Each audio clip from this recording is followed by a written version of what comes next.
what she's saying is that life is a series of experiences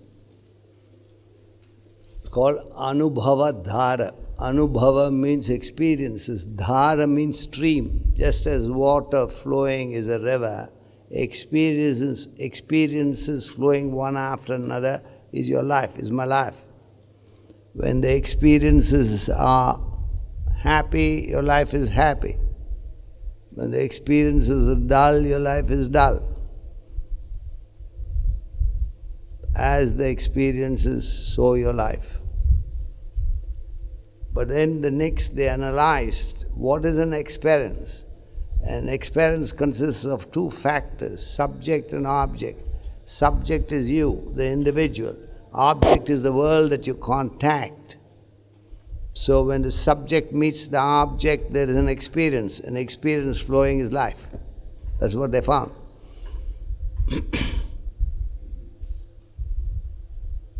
See, your life, your world is different from my world. I'm seeing you all. You are seeing me. I'm talking to you. You're listening to the talk. Even here, the world is different. I'm experiencing one thing, you're experiencing another thing. So you contacting your world is your experience, I contacting my world is my experiences. And therefore, life consists of two factors, the individual and the world. So what had happened in all these years, centuries and centuries, one class of people investigated the world, and they are the scientists. They made this world a beautiful world for you and I to live in, with the sole purpose of giving us comfort, pleasure, happiness. That was their purpose. And the scientists are still going on, developing the world further, beautifying the world further, improving the world further to give us better and better lives. But if you carefully analyze what is the effect of their investigation and application, you will find, no doubt, the world has become better.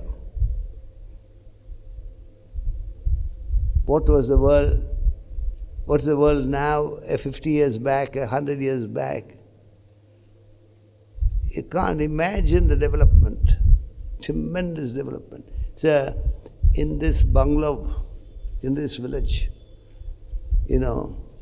not far back, I'm talking about 68, 69, which is exactly 40 years back.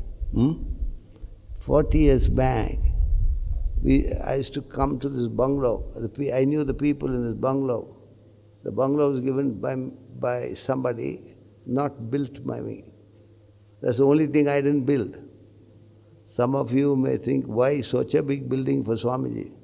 It was given, trust on me. Now, we used to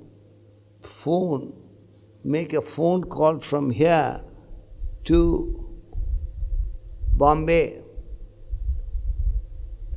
To make a phone call from here to Bombay, we got to book the call. Can anybody conceive? You got to go to the exchange and say, please book a call to Land's End, number so and so, so and so. He'll say, okay. Ordinary or urgent? Urgent, please. Ordinary will be after 10 days. So if you want it the same day, you got to say urgent, urgent, please. 1 hour later, what happened to my call? Lines are busy, sir. Lines are busy. 2 hours later, then the 1 hour. That means 3 hours later. So, what happened to the call? Yes, sir, it's pending. Lines are busy. At 5 o'clock they call you and say, do you want to keep it pending still or carry it forward next day? Cancel it. Otherwise they carry it forward next day on the phone. So, cancel it. In the middle of the night you may get a call. Huh? This was 40 years back. Huh? And when I first went to America in the 70s, the 60s, a fellow was walking along with me, a chap called Cap Roberts, American chap, walking in New York City, Manhattan. He wanted to get a number of a person for me, both of us to meet. He wanted me to meet him. He misplaced the number. He didn't have the number, the telephone number of the guy in Manhattan, in New York. So, I'll phone my brother and get the number, he said. So on the roadside, I was waiting for him. He phoned his brother, where? London. He phoned the brother London and got the number, and then we phoned that guy and said, both of us are coming.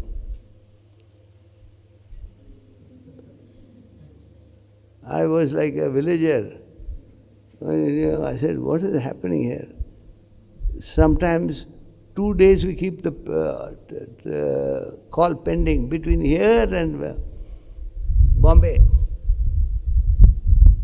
And we don't have to go to America. Even now, there is a call going to America, London overnight in a piece of steel piece, See, things have advanced so much. That's what I'm saying. Thanks to the scientists, they've improved the world beautifully. But it is all meant for giving comfort, pleasure, happiness. But there is nobody is comfortable these days. Nobody is peaceful. Nobody is happy. So the end result is not there. I had the unique pleasure of addressing the Brookhaven National Laboratories in America, which is the #1 place for advanced scientists in the world. The world's best scientists are stationed there. And I don't know how I got in there. Somebody invited me, I think by mistake. I went there. It was a packed audience of all the top scientists. Some of them were 75, 80 years. This happened about 20 years back. I was relatively young. 75, 80 years were old fellows sitting there. And I asked them, what are you fellows doing here? Very interesting. They looked contemptuously. There was some fellow from India coming and saying, what are we doing here? Don't you know what we are doing here? That was their expression. Why didn't you find out before coming here? That attitude there. Don't you know what we are doing here? They are doing extensive research. I know, I don't need an answer. I know you're all scientists. You're all great scientists. I salute you. You've discovered wonderful things. You're great men. But what you'll have to look for is end result. What are you all working for? Pin drop silence. I had to pose the question, I have to answer myself. What are you guys looking for? What is the end result? Comfort, peace, happiness for the people of the world. Are you getting that? Are people comfortable? Are the people happy? No. The quality of life 100 years back, 50 years back, and now is completely deteriorated. People are not able to live with their own spouses, leave aside families. There's bitterness, there's vandalism, there's militancy, there is terrorism. What have we achieved?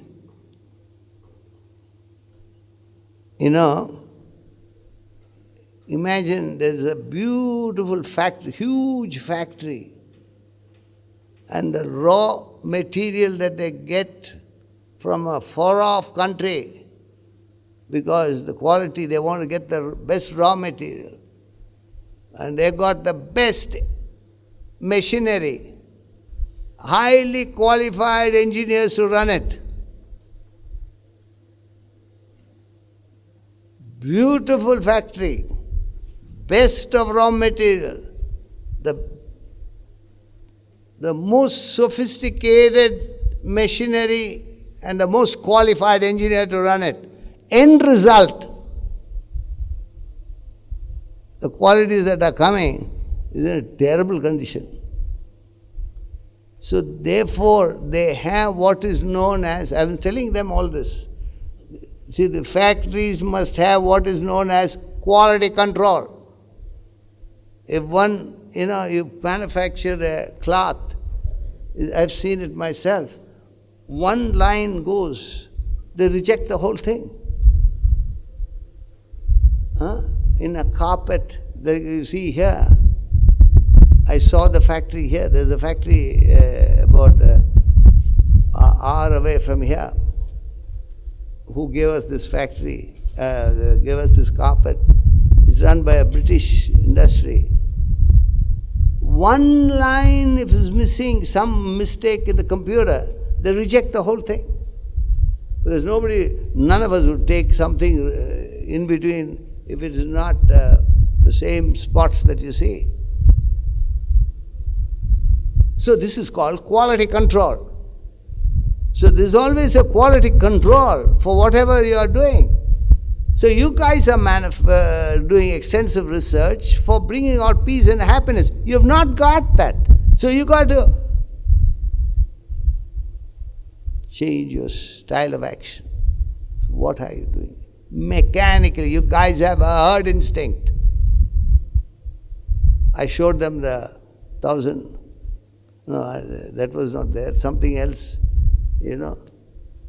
The one sheep slipped from a cliff in Turkey. 1,500 sheep left to death. One sheep slipped. 1,500 sheep slept. This is herd instinct. They all died. The shepherd, is a true story this is, in Turkey. So one fellow does research, all of you fellows are doing research for what purpose? You've got to spend time on quality control. So therefore, one type of persons are working constantly upon the world, and the other aspect of life, which is the individual, is totally neglected, completely neglected. There is no thought, leave aside action, to develop the individual. Unless the individual is developed, you can't find this equation of happiness, peace and happiness. It is like food in a table. You can increase the quality of fruit, you can increase the quantity of fruit, but you can never enjoy a meal unless you have an appetite. If there is nausea, you feel a sense of nausea, you can't even tolerate the sight of food. How can you eat that food? And what people are doing is improving the quality of food. It's prima facie absurd. Nobody knows. Now, when people ask me, what is the effect of you talking to the to the world. I said, zero effect. See, what I need is all the Supreme Court judges of the world must sit and listen to what I have to say. I'm not suggesting I'm more intelligent than them. They've got to listen and got to introduce this concept to the world, what Vedanta is all about. But I'm talking to persons who have no concept of what life is all about.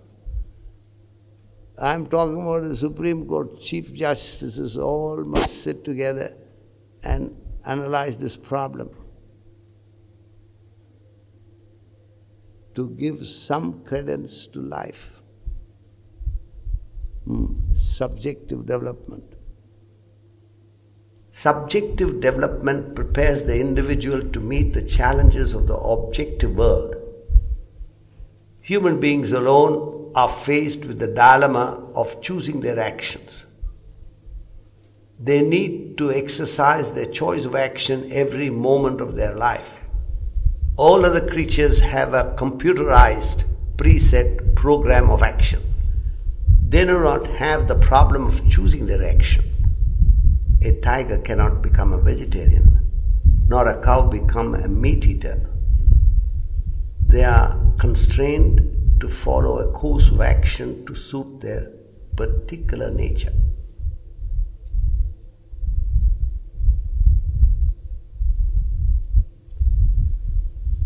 Vedanta equips you with the knowledge to make the right choice of action, also provides you with the technique of action. A technique you can apply in your home, in your business, in society, everywhere. It gives you a practical way of life to satisfy your material and spiritual needs. Following that course, you enjoy prosperity with peace of mind. So there is no fear for the lay person that when you try to understand these concepts of Vedanta, that you've got to leave your material life alone. There is no such thing. That goes on. But you must know how to live in the material world. That's the technique of dealing with the individual vis-a-vis dealing with the world, which science does.